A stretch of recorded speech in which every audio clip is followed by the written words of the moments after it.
आप लोग जब कंपनी को जांचते हैं ना, कुछ लोग नए आते हैं ना, तो मुझे कई बार हंसी आती है। सर ये कंपनी कैसी है, सर इसका बिजनेस कैसा है, सर ये कंपनी भाग तो नहीं जाएगी, सर ये कंपनी क्या है।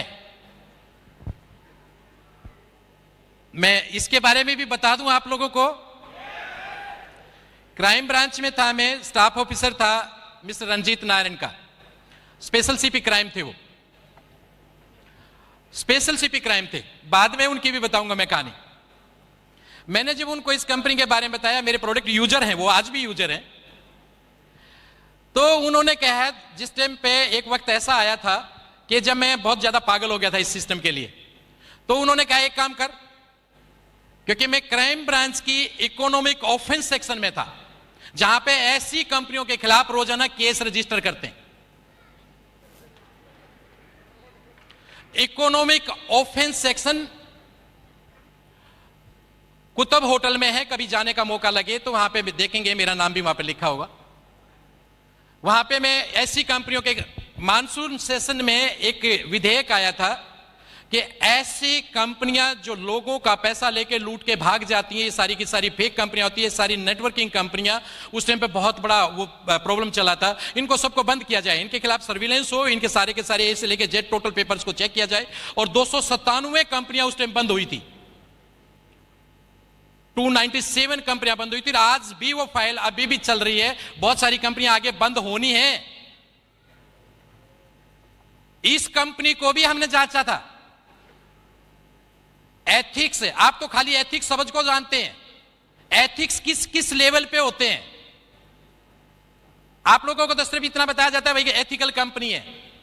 एथिक्स एक तरीके से नहीं होते, उसके हर एंगल से जांचा जाता है। गवर्नमेंट रूल को देखा जाता है, पॉलिसीज को देखा जाता है, इंडस्ट्री को देखा जाता है, उस कंपनी के उसको पॉलिसी को देखा जाता है, उसके प्रोडक्ट की ऑथेंटिसिटी को देखा जाता है। उसके 12 एंगल से हम उसको जांचते हैं, पूरे 12 एंगल से उसकी कंप्लेंट्स को जांचते हैं, इसकी कंपनी के खिलाफ कंप्लेंट कितनी है, ऊपर से लेकर नीचे तक सब कंपनियों के नाम थे। एक डिपार्टमेंट आपके देश में ऐसा है जिसके कोई ऑडिट नहीं होता। एक ऑफिस ऐसा है आपके देश में जिसका कोई ऑडिट नहीं होता, जिसके खिलाफ कोई कंप्लेंट नहीं होता। कौन सा बताओ? नो नो नो नो, उसका कोई ऑडिट ही नहीं होता, बताइए। नो, राष्ट्रपति भवन। राष्ट्रपति भवन का कभी कोई ऑडिट नहीं होता, उसके खिलाफ भी कंप्लेंट है, लेकिन एक कंपनी के खिलाफ कंप्लेंट नहीं है, वो है फॉरएवर लिविंग प्रोडक्ट।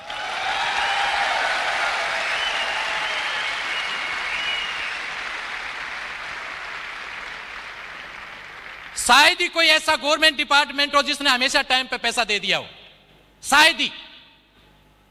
कितना भी ऑथेंटिक डिपार्टमेंट क्यों ना हो, कितना भी सिस्टमेटिकली डिपार्टमेंट क्यों ना हो, लेकिन 2 बार तो पैसा लेट होता ही होता है। 31 मार्च को और 31 सितंबर को फाइनेंशियल क्लोजिंग होता है, 6 मंथली और ईयरली, तो 2 बार तो पैसा लेट होता ही होता है। सैलरी क्या कहते हैं पंकज जी? एक कंपनी दुनिया में ऐसी है जिसका पैसा लेट नहीं होता, वो है फॉरएवर लिविंग प्रोडक्ट।